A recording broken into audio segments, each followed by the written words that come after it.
And that really forced me to think through, where is my value? Am I still a worthwhile person if I'm not doing anything? And that's something God had to do to get me ready for what happened next.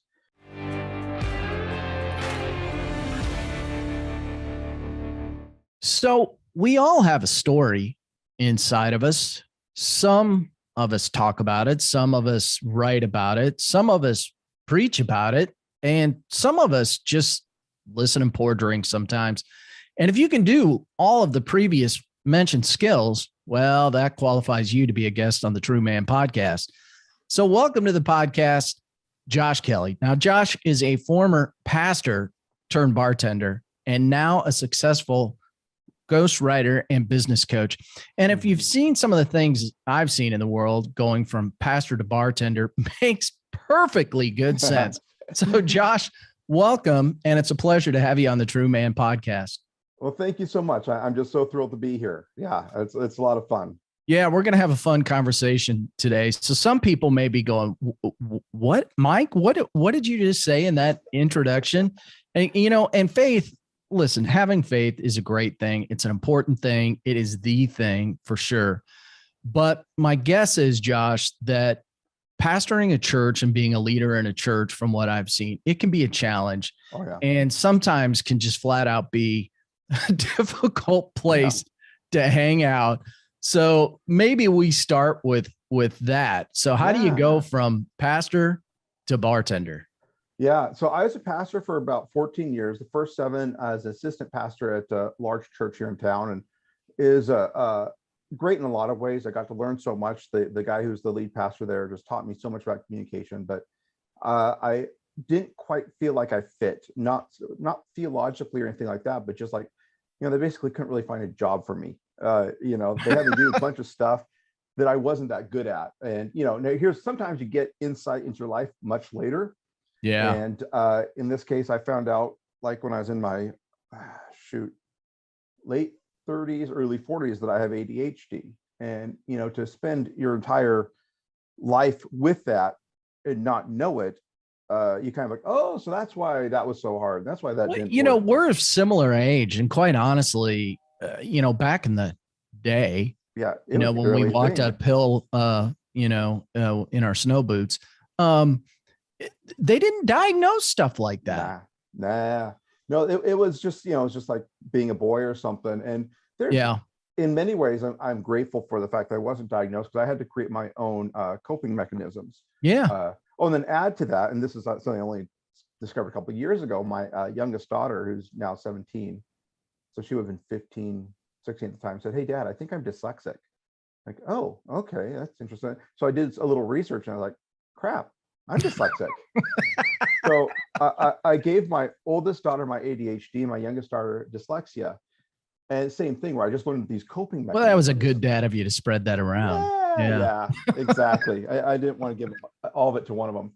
But that to say, so I had a lot of challenges, first as an assistant pastor, and then as a lead pastor. I was the pastor of a small church. And there's a lot of it that I really enjoyed, especially the preaching. A lot of it I just frankly wasn't very good at. Administrative stuff. Counseling, my idea of counseling is, to tell people to stop being stupid. I'm just, that there's times and places for that. But, anyways, that to say, it was a challenge. And then we just went through, being a pastor can be a very hard place. It can be very lonely. In my part of my story is and it was just a tough thing, but one of my best friends, who was also one of my elders, decided to just leave his wife. Like, this is too hard. And they had challenges, but there's kind of, something that maybe something that's starting on the side also. Anyways, all those pieces. And I had to not only, obviously kick him off, can't be an elder anymore, because of his role in the church and the fact that basically he was communicating to people to where they're starting to think, oh, like maybe divorce, maybe this isn't that bad of a deal. It's like I had to publicly expel him, which within my ecclesiology is required, but it wasn't fun. In fact, it sucked. Worst day of my life. Yeah, it's certainly in competition for worst day of my life. And so then coming out of that, then I don't know, 6 months, a year after that, had a guy come in who was like, they had to start working part-time. Around that same time, I had to start working part-time at Starbucks because just our church started to shrink and I had to be bivocational. And that was a great experience in terms of I learned stuff. I did enjoy it, but it was tough to be bivocational. And also during that time, I wrote my book, Radically Normal, which was came out in 2014. So traditionally published. You think you're going to get that, contract if you're a writer. It's like, oh, I'm finally going to be published, and this isn't even self-published, and you think like everything's going to work, but it doesn't. Around as I was working on the book, I had a guy come in. I thought it was going to be this really huge help to me. He's going to provide some good insight, and came to realize he's a narcissist, and he tried to take over the church. And narcissism does not mean full of yourself. There's lots of people who are full of themselves. That's not narcissism. Narcissism is like, I'm not a clinician, so I can't like give exact definitions, but basically it's someone is a very weak inside, fearful, and so they create this like shell around themselves of perfection, like that they do everything right, and they just need to, if they're not constantly receiving affirmation, then they crumble because they have to keep the shell up.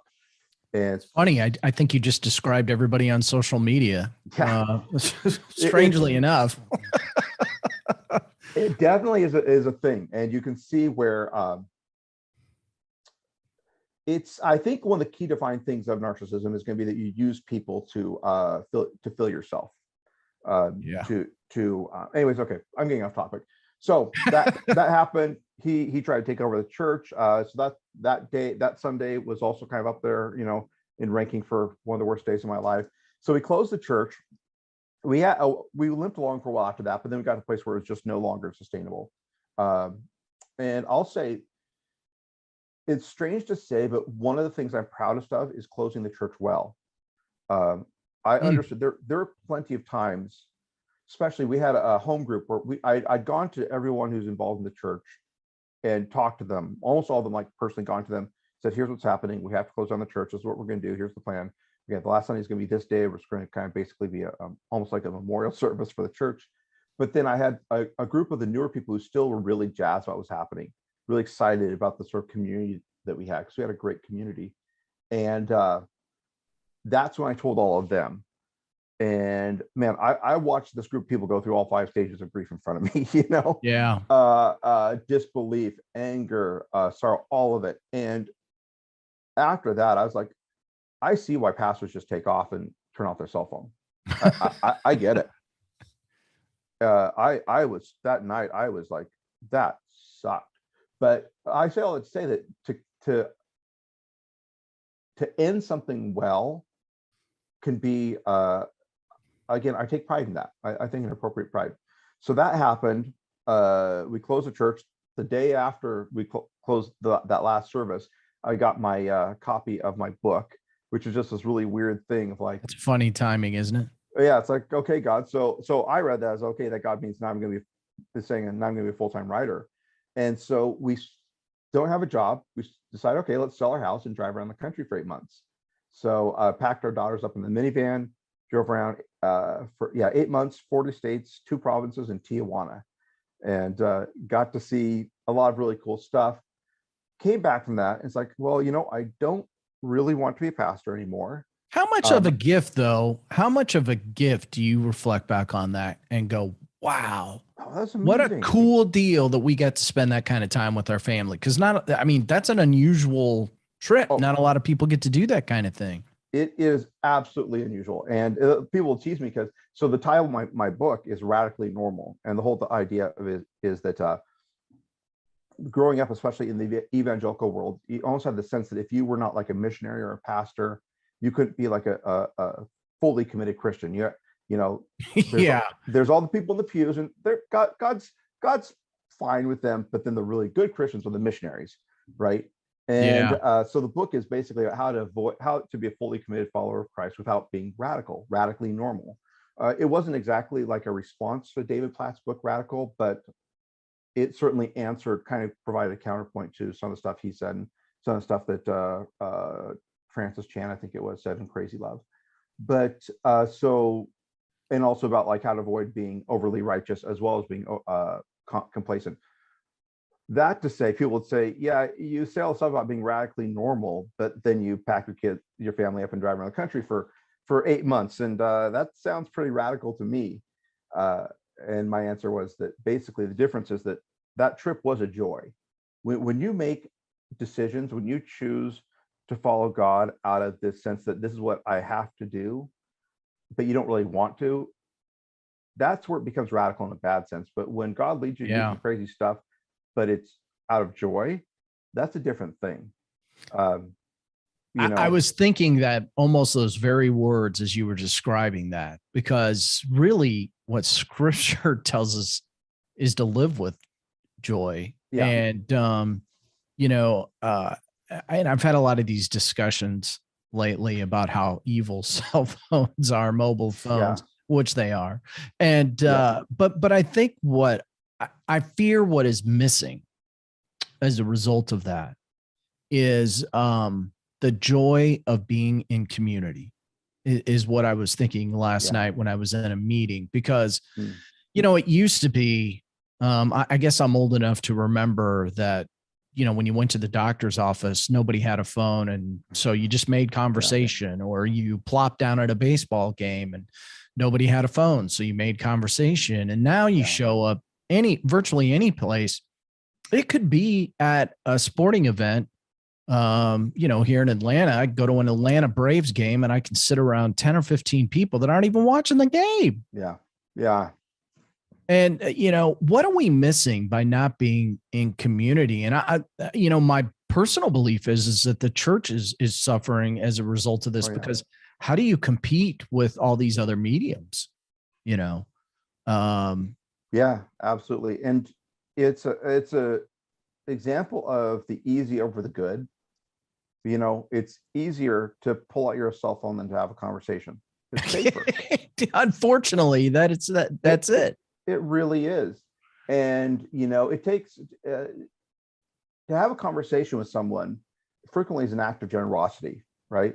Community is an act of generosity where you're giving out. But when you give, you receive.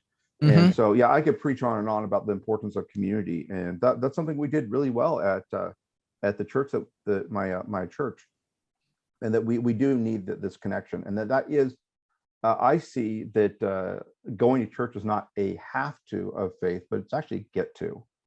And it really is this thing that done right, it's a get to. And thinking of, when we had hardships, who were the ones who, rallied around us? Well, it was our community.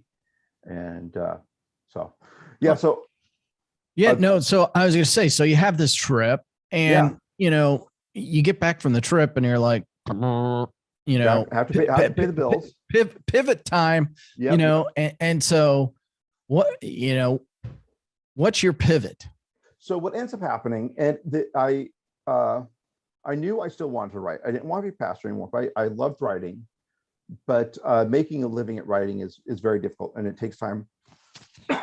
Excuse me, to develop that. So I had a friend who worked was a consultant for a couple bars, and I decided I'll become a bartender, and so that's what I did. And it's funny. I remember the first time I saw someone from one of the big church that I used to be an assistant pastor at. First time I saw her at the bar I was at.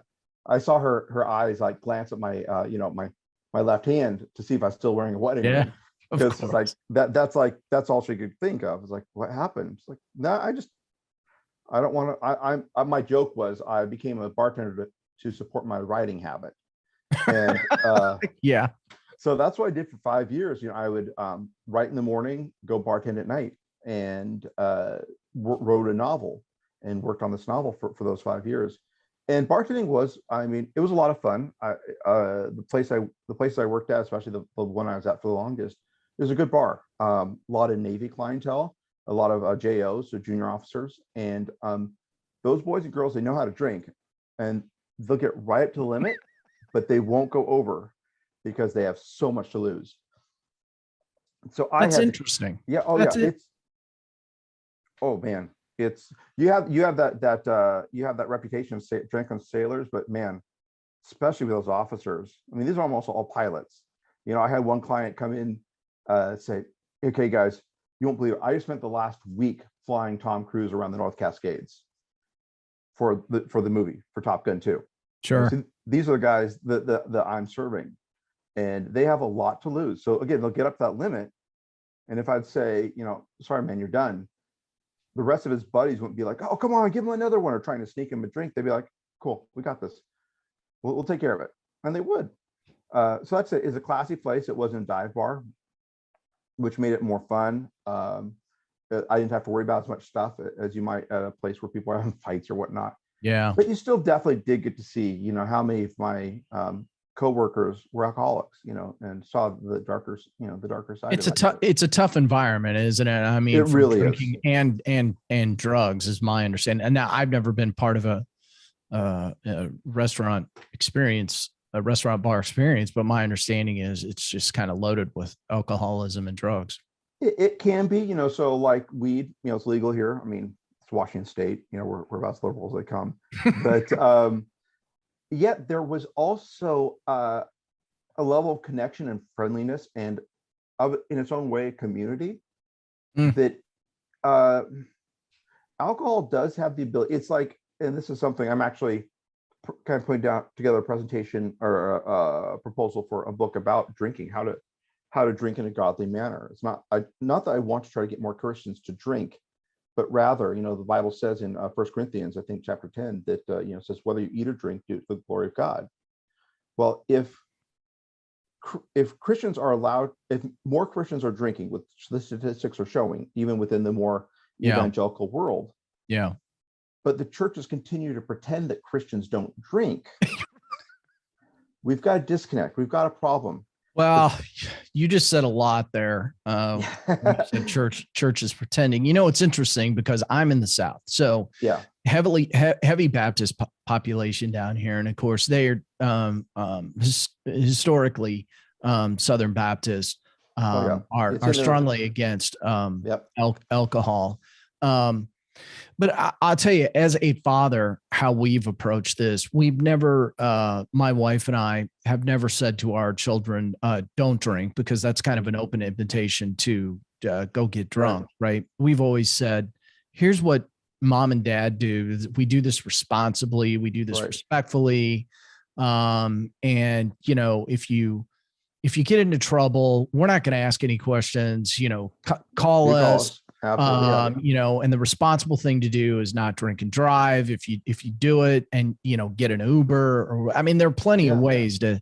And so, you know, I think that the responsible thing to do is say, listen, here's the pros and cons of alcohol.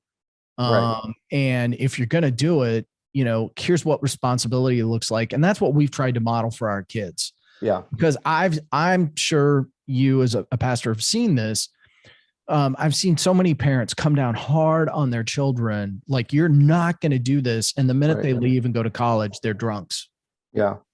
Yeah. And it's like, see, I've seen alcohol used well. And there's a lot of Christians who don't believe that's possible. Because if you believe alcohol is a sin, it's just like saying, like, you know, you've seen, you know, murder used well, right? It just, that doesn't compute. But, you know, I can do that. I've done the exegesis. I have the hermeneutical background to study and blah, blah, blah. And I can tell you why, biblically speaking, alcohol is permissible. And not only permissible, in the Bible, wine is stock biblical imagery for joy. Yeah. That is just now, drunkenness is standard imagery for judgment, but wine is a symbol for joy. So I can go through all that. And that's, you know, if I do write this book, I'd go through that. But believing that, it's like, I've seen it used well. I had a group of guys that we got together every other week over beer and got in each other's business. And I became a better man. We all became better men because of that. And just that beer created a fellowship. Yeah. And so to me, I'm very fortunate. I've never had a problem with alcoholism. It's not in my family. Well, like my grandfather, but he kind of hit it well. And it's just the killing your liver type alcoholism, not destroying your family type alcoholism. But for me, it has a good beer, a well-made cocktail. These have positive associations for me. A glass of wine. Usually, it's done in community. Mm-hmm. And, we were talking about before the podcast, one of the things that, I think we're really missing in this country is community from a lot of different angles. And you can get that at church. You can get that in your neighborhood. There's so many different ways to do it. But quite honestly, when we're in community, typically we're having better conversations. We're getting to know each other. We're getting to love each other. And that's so critically needed because I know you see this. You're in the Northwest, which has had a lot of political stuff going on. We are. I was in a conversation last night, and the conversation went something like, "Wow, is this as bad as it gets?" And honestly, the majority of the people felt like, and these are glass half full people, not glass half empty. Okay. Okay, gotcha. A majority of the people were like, I feel like this is actually going to get worse before it gets better. And, and so the conversations I have or try to have with men and people in general is, okay, listen, I'm always trying to prepare people for the next it. We're never going to eliminate bad stuff going on. So how do we minimize the damage when it hits? And that's being proactive, and that's being prepared. And so, as somebody who's been involved in the church, I guess I say all that to ask you, like, there's a lot going on right now. And I wish some of it was light, but it all feels heavy, and it's very weighty. And how do we maneuver through this, where we're at in this country and in this world right now with all this weightiness, and get through this with a positive mental attitude? That's a really good question. And I want to circle back to that, kind of quickly tell a little bit more of my story, and then circle back to answering it, because I think that hopefully that will do a better job. So let me just make that note, so that I do come back. You're just like me. You gotta write. I gotta write everything down. If I don't write it down or it's not on my calendar, it's like it didn't happen. Yeah, and once I get talking, who knows where I'm going to go. So anyway, bartender. I've written a novel. I'm trying to sell it, but apparently it feels like it's too Christian for the secular market and too secular for the Christian market. And so whatever happened. So then COVID happens. All of a sudden, I'm without a job. Washington State was one of the first to shut down, if not the first. We're one of the first to get hit. I think it was one of the first. We were arguably, there's kind of like, okay, was patient number one in California or Washington? It was one of the two. We're not entirely sure. So anyways, all of a sudden I'm out of a job. And I will tell you quite honestly, that first Monday after the bars were shut down was one of the most miserable days of my life. Because I'd never been out of a job, unless I was like, okay, I'm between jobs, I'm gonna take some days off or whatnot. I've just always been working. And that really forced me to think through, where is my value? Am I still a worthwhile person if I'm not doing anything? And that's something God had to do to get me ready for what happened next. And that is just through a series of events that I couldn't have predicted, I came into full-time ghostwriting. Ghostwriting was never on my radar. Writing was, but I had a situation come up. Hey, this project needs done. Okay, I'll try this and I'll try this. And turns out I'm really good at ghostwriting. So much of ghostwriting is the ability to mimic voices. In other words, write as if I were someone else. And in writing a novel, I had a dozen characters. I had to be able to mimic their voices. Ghostwriting is the same basic idea, except that people are real instead of ones you made up in your head. So I came through that, and now I've been doing that since COVID, so about two and a half years. In that period of time, I've ghostwritten like a dozen books. Last year I made as much as I did as a bartender. I'm still kind of building things up, but Lord willing, this year I'll do better. And I'm having some chances to work with some amazing people, have some amazing experiences, being able to help get some messages out. And at one point I had someone on actually a different podcast say, ask me, don't you wish you would have started this sooner, the ghostwriting? And I thought, I was like, you know what? It couldn't have happened any sooner, because I needed to know how to do this. I needed to know how to do this. I had to have gone through this, all these pieces. Now I'm coming back to your question. Um, I use the expression a story of grace a lot. I use that first of all to look at my own life. There is that, we can all look at our own life and see where we've gone and the places you couldn't make happen what happened. God took you on this crazy path that you couldn't have planned out, but yet every piece was necessary. So much truth in that. And so if we're first level figuring things out is to be able to be recognize that God does that and to be able to trust him for the next steps and say, okay, God, you're doing this story of grace in my life. I'm going to keep on working hard. I'm going to keep hustle. This whole thing of faith and hustle, this tension between the two is a huge thing I love to talk about. But you get to a place where it's like, okay, I can't see that when the next client's coming, but I see that you've kept them coming. So this and this. So I keep on working, but I'm beginning to trust God in the process. So that's kind of like basic. Next level is when you could trust that process in other people's lives, namely your kids, when you can trust that God's working a story of grace in them. I honestly, after we had to close our church, that was such a community, I was worried what was going to happen to my daughters. Here now I'm a bartender, and it took us a while to find a church home after that. And what's going to happen with them? And God's doing so. I'm starting it now. The conversations I'm having with them, I'm saying that God has done something. And so I'm learning to trust his story of grace in them. Now, as a nation, hope is basically the ability to say not everything's going to be okay, but that all will be well, that God is working things in his plan towards a direction. You may not necessarily want that direction. I can't say America will remain a world power. I don't know that. That may or may not be God's plan. I don't know. But I can know that God is working a plan. And if I can relax in that, I've been around enough of the election cycles, if we get this candidate in, everything will change. Nope. No. We get this candidate in, everything will change. Nope. The heart of man, the heart of humanity, we're still selfish. We still mean well, but we still do selfish things. We're still hypocrites and all this, and that's not going to change. So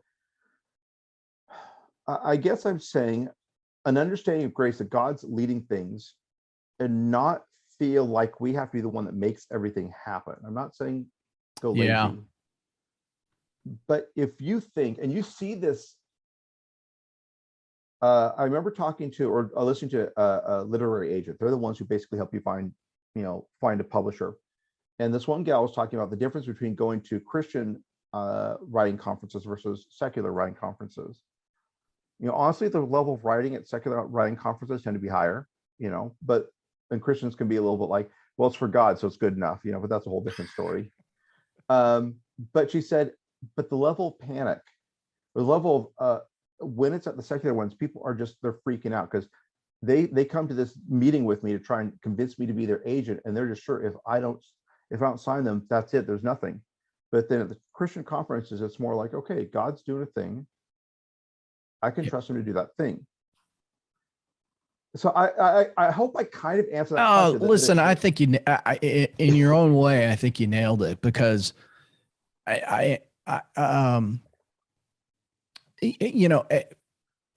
part of my own story, and is this understanding that I can't control everything in my life, and in fact, I can grip the wheel too tight, trying to control everything.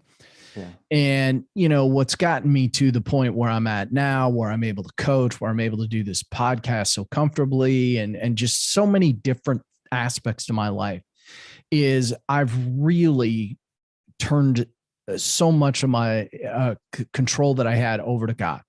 And even from a political perspective, I love politics. I love, and I think it's the competition of it for me, And, but after the last presidential election, I just walked away from the news for the most part. I walked away from that whole thing.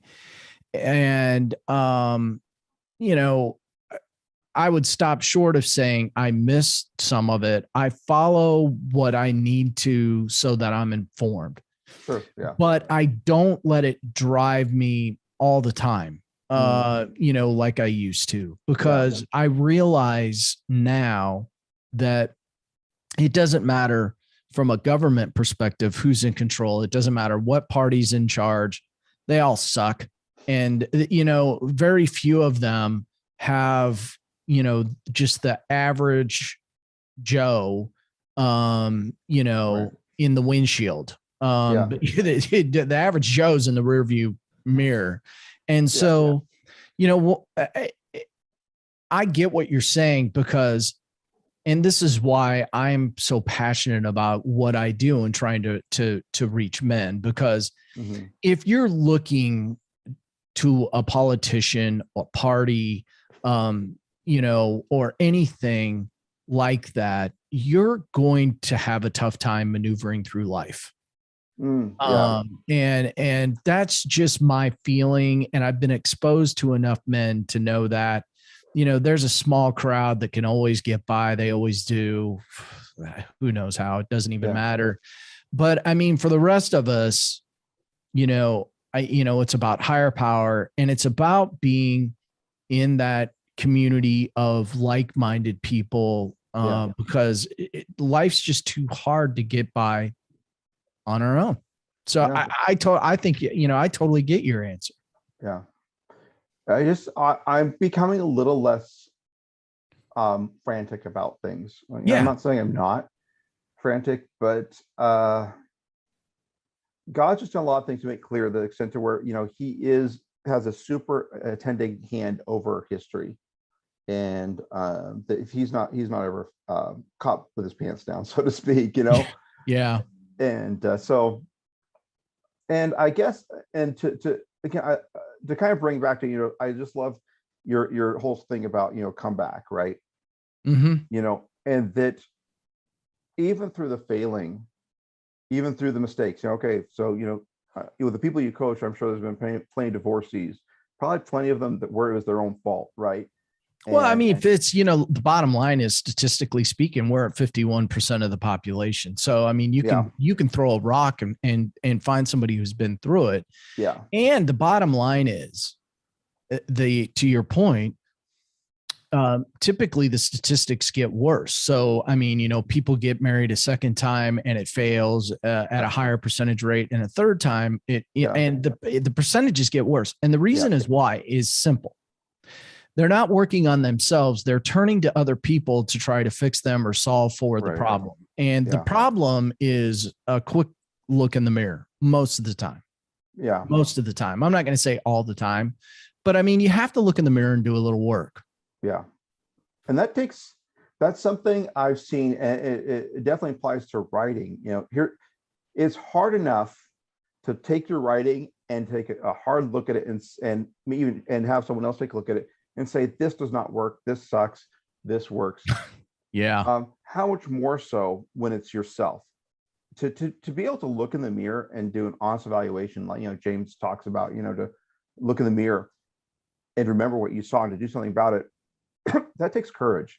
And I really have hats off to anyone who is willing to do that, because it is so much easier just not to think about it, right? Well, yeah. And for me, the podcast was the same way. For a while, I had a podcast coach. He would review every show.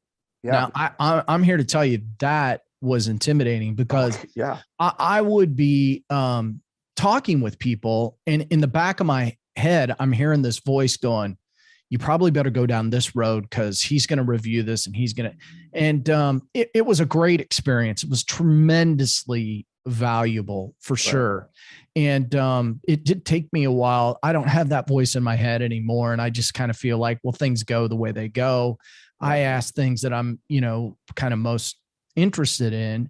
And honestly, most of the things I'm interested in are just those heart-to-heart conversations, that we get to have, by being real people, and how we can learn from each other, because, the whole comeback stories are important to me, because, periodically somebody will say to me, well, I don't have a comeback story. So you've never had a pivot. You've never had a second chance in your life.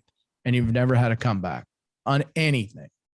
And, I guess some people just can't figure it out, and my thing is definitely, if you haven't had one, the chances, if you live a long life, somewhere along the line, something, but I think the average human being relates to that because we're constantly evolving and changing, and our feelings are changing. Our opinions are changing most of the time, and so that's what it's all about. And, it is helping people prepare, or get to next, or get through, what it is that they need to do to make that comeback. Yeah. And it's this element of grace, come back to the idea of the story of grace that first of all, so grace means gift, right? That's all it means, is God's given a gift. And it's a gift of God to be able to look in the mirror, because again, it's very hard to do. It takes a lot of courage, and that's a gift from God. Sometimes having that friend tell you, you need to wise up, that can be, it can suck, but it can be a gift from God. But then the ability to actually do something with it, that's another point of grace. But then another point of grace is that all the stuff you screwed up in the past, you're forgiven, and that we know that. But I guess here's another way I like to define grace. Like, if this is everything I have to do, so like top of the glass, there's a bunch of it, and all I can do is this bit that only gets about an eighth up to the glass. Grace is what fills the difference. I think of, my daughters and the challenges we've had. They're good kids, and so nothing like, like horrible, but challenges of moving, and mom and dad, our struggles and all that. Get a emotionally repressed boy with ADHD married to a emotionally unrepressed girl with PTSD. It's it's going to have its moments, but it's like looking to God to fill in that, bring in His grace to fill up the gaps between what I owe them and what they need. All right, what I can give them versus what they need. Yeah. And I guess that's kind of like with comeback. It's going to require, it is that faith versus hustle. It's that the hard work, but also accepting that grace and the forgiveness that, you failed. We all fail. There's lots of things I can say. This went wrong. I wish I would have done this different. Letting that narcissist, giving him the influence of my life, was a massive failure, and people were hurt by it. But being able to say, okay, but now I'm going to receive God's grace for that. Yeah. Let Him make up what I can't make up, and have Him give me the courage to move on, rather than to be stuck in that fear. And that makes sense. It's a completely learned thing too. I do believe. I went through long periods of time, in my life where I was a complete perfectionist, and I saw everything as wins and losses, and really over the last year, doing what I'm doing, having gone through the moving process, having, really had to create, new friends, new business. Everything is new. Yeah. And, I just try to take I just try to turn it over to God as much as I can. Because I need His grace to get through it. And, and he provides it. And that's what I try to teach people is, you need to give yourself a little bit of a break, because, unlike some of the things we see going on in culture, when you fail, like I failed dozens of times over the last year, and nobody's shown up with a trophy or a medal. Yeah. Most of the time it was with a flat thud that I hit the ground. Yeah. And I have a stain over here on my office carpet to prove that. But,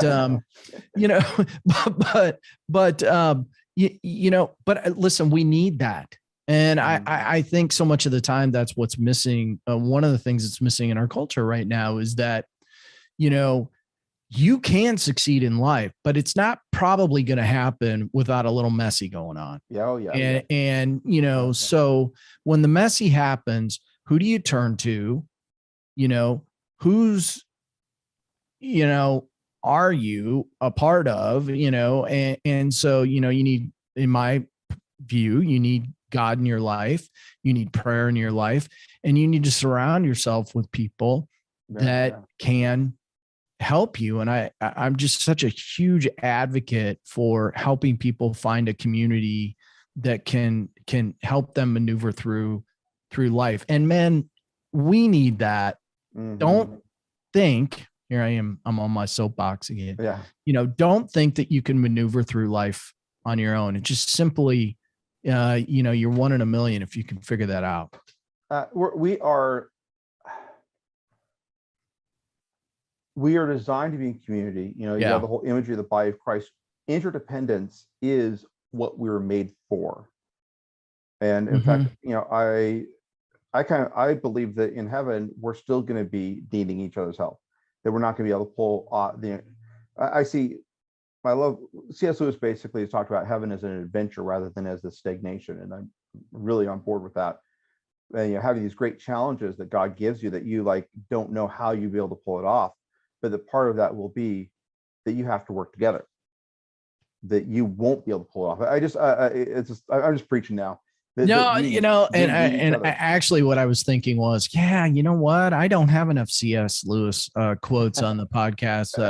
And what a genius that guy is. Oh man. Yeah. But listen, I think you and I could probably go on all day, but listen, how can people tell people as we begin to wrap up, how can people get a hold of you? How can they find you and absolutely. Especially if you're looking to write, or need the help of somebody, because it's hard. Writing is very hard. Absolutely. And so when you're writing a book, if you say, okay, I'm going to write a book, for most people, it's going to feel like saying, I'm going to jump to the moon. It just seems impossible. For me, I can vouch for that. Yeah. And it is hard. But for me, at this point, having written, again, over a dozen books, it's more like running a marathon. Like, okay, I'm running a marathon. It's hard work, but I know what to do. I do this, and I do this, and I do this, and then one foot in front of the other. So a lot of what I try to do, the two main things I do is ghostwriting, which ghostwriting is like, I've been studying writing for the past 15, 16 years. My clients have been doing their other thing that they're really good at for a long time. Rather than them having to learn how to write, let's work together. It's the body of Christ. It's, I bring my skills, you bring your experience and skills, and together we create this book. That's one thing. It's a lot of fun. Frankly, it's very expensive because you're basically hiring me. You're paying for my full-time wage for like 3 months. But something else I like to do, that if someone's like, okay, I really have this thing I want to write, but it's hard. Coaching. I'm a writing coach, which really allows me to have this great opportunity to kind of guide people through. And first of all, looking at the big structure, like, okay, I just have a brain. I'm a big picture guy. I can literally read 100,000 words and keep a good portion of them in my head and restructure them. So I'll talk to people about stuff like that. And then I'll help them organize it, help them find what's the compelling idea. Then once you get through that, now let's work on the writing itself. How can you write this better? Because writing well is very hard. I've literally, I would say, especially early on, I would save 10 words for every 100 that I wrote. And that's, learning how to refine all this stuff. So to answer the question, my website is Josh Kelley, which is JoshKelley. There's a second E in there, .inc, INK. It's like the stuff you write with, not like the company. It's a popular domain for writers and tattoo artists, apparently. But so joshkelley.inc, people can find out more about what I do there.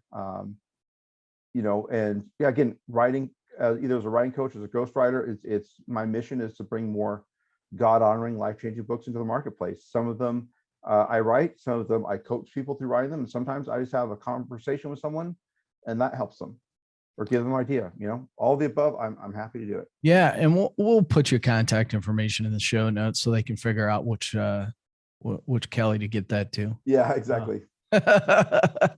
Well, Josh, I appreciated this conversation, and it was great to have you on the True Man podcast. And thanks a lot for sharing your time with us. Hey, I appreciate it. I really enjoyed being here. Thank you for the opportunity. You bet. Take care.